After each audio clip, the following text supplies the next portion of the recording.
الحمدللہ رب العالمین والصلاة والسلام علی سید الانبیاء والمرسلین۔ سامعین ناظرین، آج ہم وہ اصول بیان کریں گے کہ جن اصولوں کی بنیاد پر زکوٰۃ ادا کرنا لازمی اور ضروری ہو جاتا ہے۔ یاد رکھیں، زکوٰۃ کہا جاتا ہے ہی تملیک مال مخصوص لشخص مخصوص، مخصوص مال کا مخصوص شخص کو مالک بنا دینا، اس کو زکوٰۃ کہا جاتا ہے۔ زکوٰۃ کے وجوب کی چند شرائط ہیں: مسلمان ہونا، عاقل ہونا، بالغ ہونا، آزاد ہونا، یہ زکوٰۃ کے وجوب کے لیے شرائط ہیں۔ یعنی کافر پر بھی زکوٰۃ نہیں ہے، اسی طرح نابالغ پر بھی زکوٰۃ نہیں ہے، پاگل یا بے وقوف پر بھی زکوٰۃ نہیں ہے، غلام پر بھی زکوٰۃ نہیں ہے۔ اور زکوٰۃ کی شرائط میں سے یہ شرط بھی ہے کہ بندہ صاحب نصاب ہو، یعنی بندے کے پاس اتنی مالیت ہو، اتنی قیمت ہو کہ وہ نصاب کو پہنچتی ہو، تب جا کر بندے کے اوپر زکوٰۃ فرض اور لازم ہوتی ہے۔ جو نصاب ہے وہ 52.5 تولہ چاندی یا 7.5 تولہ سونا یا ان دونوں میں سے کسی ایک کی مقدار کو اگر مالیت پہنچ جائے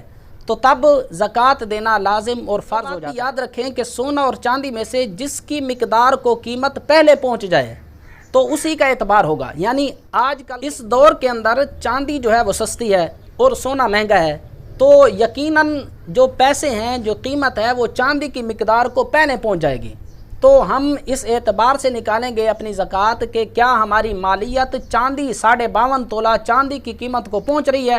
اگر پہنچتی ہے تو زکوٰۃ دینا لازم اور ضروری ہو جائے گا۔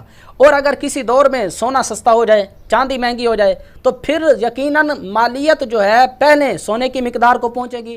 تو یاد رکھیں، سونا اور چاندی میں سے کسی ایک کی مقدار کو، کسی ایک کی قیمت کو اگر مالیت پہنچ جاتی ہے تو زکوٰۃ دینا لازم اور فرض ہو جاتا ہے۔ زکوٰۃ کی شرائط میں سے یہ شرط ہے کہ بندہ صاحب نصاب ہو، بندے کے پاس اتنی مالیت ہو جو نصاب کو پہنچتی ہو۔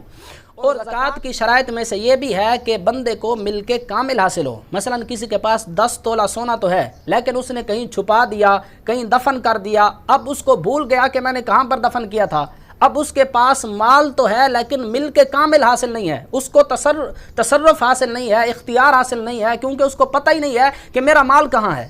تو یہ زکوٰۃ کی شرائط میں سے ایک شرط ہے کہ مل کے کامل حاصل ہو۔ یہاں پر ایک اور بات بھی یاد رکھیں کہ اگر کسی نے کسی شخص کو قرض دے دیا اور جو مقروض ہے وہ اقرار کرتا ہے کہ میں نے تجھے اتنے پیسے دینے ہیں، میں فلاں تاریخ تک لوٹا دوں گا، اگر مقروض اقرار کرتا ہے اور واپس دینے کے لیے تیار ہے، تو ایسی صورت میں جیسے ہی قرض واپس ملے گا تو فوراً اس کو گزشتہ سالوں کی، پچھلے سالوں کی زکوٰۃ ادا کرنا لازمی اور ضروری ہوگا، کیونکہ اس کو مل کے کامل حاصل ہے۔ جو مقروض ہے وہ اقرار کر رہا ہے اور وہ واپس دینے کے لیے تیار ہے۔ ہاں، اگر کسی نے کسی کو قرض دے دیا لیکن جو مقروض ہے وہ منکر ہو گیا، وہ کہتا ہے کہ میں واپس نہیں دوں گا، یا کہتا ہے میں نے تجھے کچھ دینا ہی نہیں ہے، اور اس کے پاس کوئی گواہ بھی نہیں ہے، تو ایسی صورت میں کیونکہ مل کے کامل حاصل نہیں ہے تو پھر بھی زکوٰۃ لازم نہیں ہوگی۔ تو زکوٰۃ کی شرائط میں سے ایک شرط یہ بھی ہے کہ بندے کو مل کے کامل حاصل ہو، بندہ اس پر تصرف کر سکتا ہو۔ اور زکوٰۃ کی شرائط میں سے یہ شرط بھی ہے کہ نصاب جو ہے وہ دین سے، قرضوں سے خالی ہو۔ یعنی اگر نصاب سے جتنا بندے نے قرض دینا ہے وہ منہا کیا جائے، وہ نکال لیا جائے، تو پیچھے نصاب نہیں بچتا۔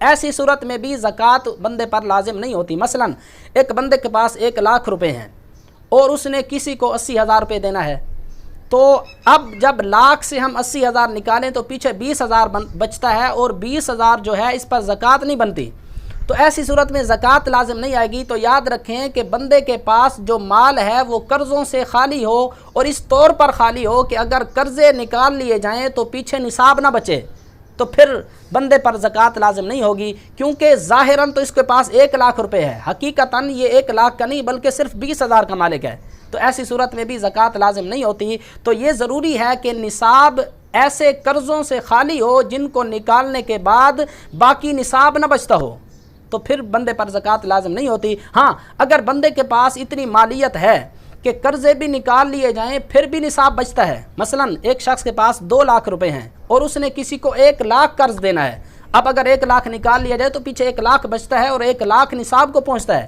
ایسی صورت میں 1 لاکھ روپے پر اس کو زکوٰۃ ادا کرنی ہوگی، اور زکوٰۃ ادا کرنا ضروری اور لازمی ہوگا۔ اور زکوٰۃ کی شرائط میں سے ایک شرط یہ بھی ہے کہ جو نصاب ہے وہ ضرورت اصلیہ سے فارغ ہو، یعنی کہ بندے کی زندگی کی جو ضروریات ہیں ان پر زکوٰۃ نہیں ہے۔ مثلا رہنے کے لیے گھر ہے، پہننے کے لیے کپڑے ہیں، اور گھر کا ضروری سامان ہے، اسی طرح گھر میں رکھی ہوئی گندم ہے اور پیشہ ور لوگوں کے اوزار ہیں، تو یہ چیزیں جو ہیں یہ ضروریات زندگی میں شامل ہیں، تو ان پر زکوٰۃ نہیں ہے۔ ان سے جو زائد مال ہوگا، جو ضروریات زندگی میں نہیں آتا، جو فارغ پڑا ہوا ہے مال، اس پر زکوٰۃ آئے گی۔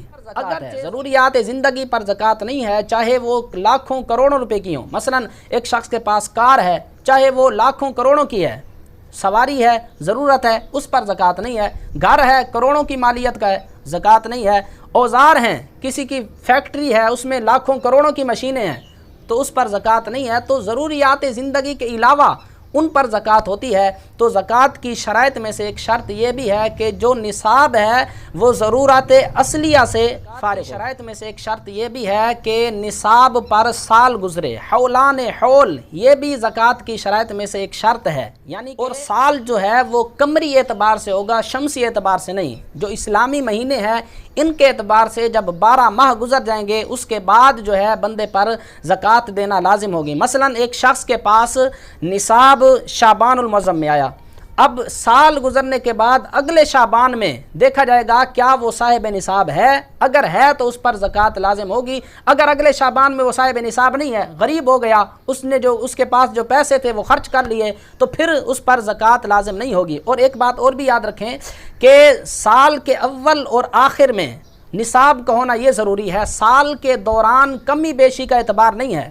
مثلا ایک شخص کے پاس سال کے شروع میں شعبان المعظم کے اندر 1 لاکھ روپے تھے، اب سال کے دوران وہ مزید کماتا رہا، کبھی 10,000 آ گئے، کبھی 20,000 آ گئے، کبھی 50,000 آ گئے، کبھی کم ہو گئے، کبھی خرچ ہو گئے۔ اب اگلے سال شعبان المعظم میں دیکھا جائے گا کہ اس کے پاس کتنی مالیت بچی ہے، اس کے پاس کتنا مال باقی ہے، تو اس پر زکوٰۃ دینا لازم ہوگی، چاہے زیادہ ہو چاہے کم ہو۔ مثلا ایک شخص کے پاس شعبان کے اندر 1 لاکھ روپے تھے، اگلے شعبان میں اس نے مزید کمائی کی، اس کے پاس 1.5 لاکھ ہو گیا، تو اب اس کو 1.5 لاکھ روپے کی زکوٰۃ ادا کرنا یہ ضروری ہوگا۔ یعنی سال کے دوران جو کمی بیشی ہوتی ہے اس کا اعتبار نہیں ہے، اور مال کے ہر حصے پر سال گزرنا یہ بھی شرط نہیں ہے، مال کے ہر حصے پر سال گزرنا یہ شرط نہیں ہے، یہ ضروری نہیں ہے، اور یہ ممکن بھی نہیں ہے کہ بندہ ہر حصے کا، مال کے ہر پیسے کا بندہ حساب لگائے کہ کس پر سال گزرا ہے کس پر سال نہیں گزرا۔ ضروری یہ ہے کہ سال کے شروع میں بندہ صاحب نصاب ہو اور سال کے آخر میں بندہ صاحب نصاب ہوگا، تو اس کے پاس سال کے آخر میں جتنی بھی قیمت ہے اس پر زکوٰۃ ادا کرنا ضروری اور لازمی ہوگا۔ یہ شرائط تھی زکوٰۃ کی اور یہ اصول تھے جو ہم نے بیان کر دیے۔ انشاءاللہ اگلی ویڈیو میں ہم ان سے جو فروع ہیں، جو ان سے مسائل اخذ ہوتے ہیں، انشاءاللہ وہ بیان کریں گے، اور آپ کے سوالات کے جواب بھی ہم انشاءاللہ اگلی ویڈیو میں پیش کریں گے۔ دعا ہے کہ رب تعالیٰ احکام شریعہ پر عمل کی توفیق عطا فرمائے۔ وما علینا الا البلاغ۔